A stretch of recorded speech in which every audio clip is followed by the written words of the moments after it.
As with all pre-assembled sections, the bridge is built on the dockside, but in this case, upside down. Skilled crane operators flip it over and position it on the accommodation block.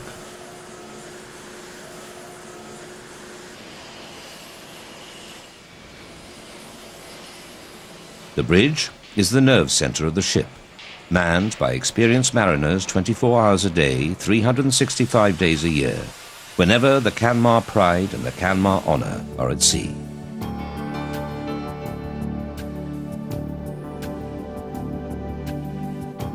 All the ship's systems are controlled from here to ensure they can navigate the seaways of the world with maximum efficiency and absolute safety.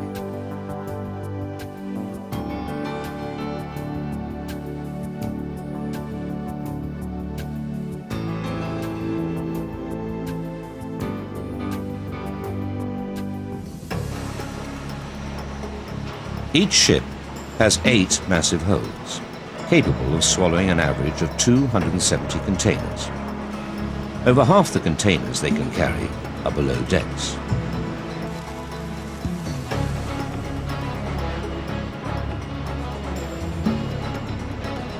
The massive 5-bladed propeller is designed to drive the ships forwards at a service speed of 22 knots.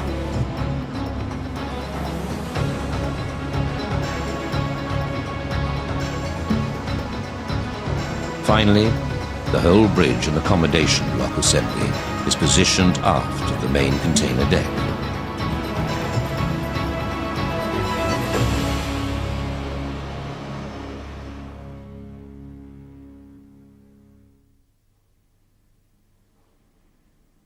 This is a model of the Canmar Pride, built by Daewoo Shipyard in Korea. She's built specifically for the North Atlantic and the St. Lawrence Seaway trade up to Montreal. And as such, she has a number of particular features that are required for that trade. I'll illustrate a few of those to you. The fore end of the ship, or the bulbous bow, as we call it, has to be a compromise. Normally, that bulbous bow will be very pronounced to get as much speed effect as possible. In the case of this ship, we have to reduce the pronounced bulb to protect it from the ice. Nevertheless, we do gain about 0.3 of a knot with that particular bulb. The bow thruster itself has a capacity of 2,200 horsepower. That's used to direct the ship away from the berth or towards the berth when mooring the ship.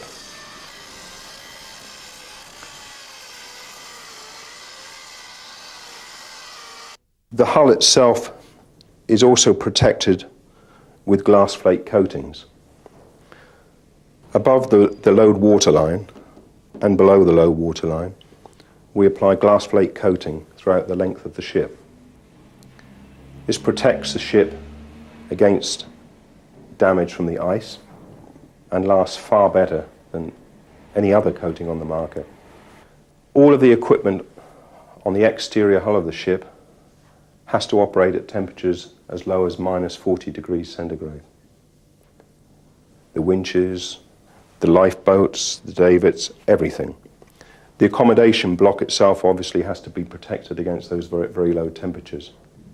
And coming to the very stern of the ship, further protection with the ice horn, which protects the ship when she moves astern in ice. The ship contends with ice conditions in the St. Lawrence by finding what we call a lead in the ice and pushing its nose into that lead or crack and forcing itself forward with a massive engine power that it has until such time as it may come to a standstill. Then it has to reverse out of that ice as quickly as possible before the ice closes behind it. And to do that, it needs protection of its rudder and steering gear at the aft end.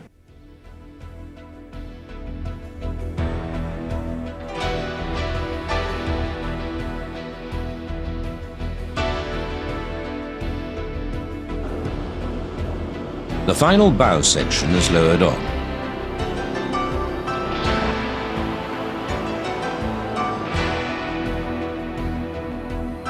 The dock is flooded, and for the first time, the new ship is in her element.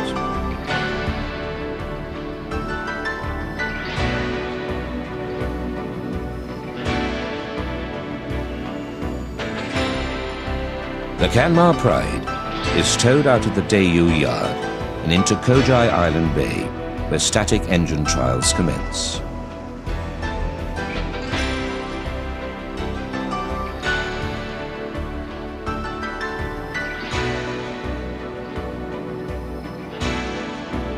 Every system is given a final check before Captain John Simcox and Chief Engineer Subodh Prabhu take her out for sea trials.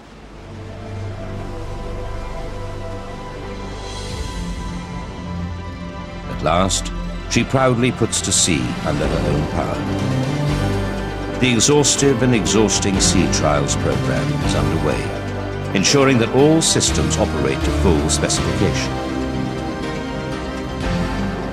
The two bow anchors weigh 9 tons each, and with 15 fathoms of chain will hold the ship securely in place when need arises.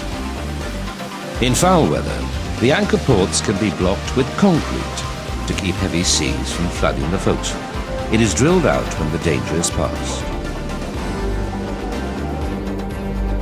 The engine is run up to full power. A massive water wall forms beneath the stern as the screw bites deep. 23.4 knots, a fantastic speed. Day turns to night, but the team still have much to do. Radar and satellite navigation systems, so vital in the busy sea lanes of the world, must be calibrated, checked, and checked again. Nothing can be left to chance.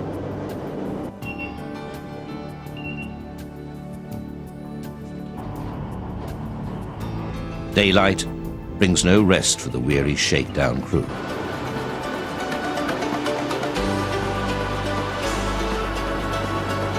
The man from Lloyd's Register of Shipping checks her out in a final task for the team. No detail is overlooked. Even sound levels and the crew accommodation come in for scrutiny. At last, she turns for home, and the official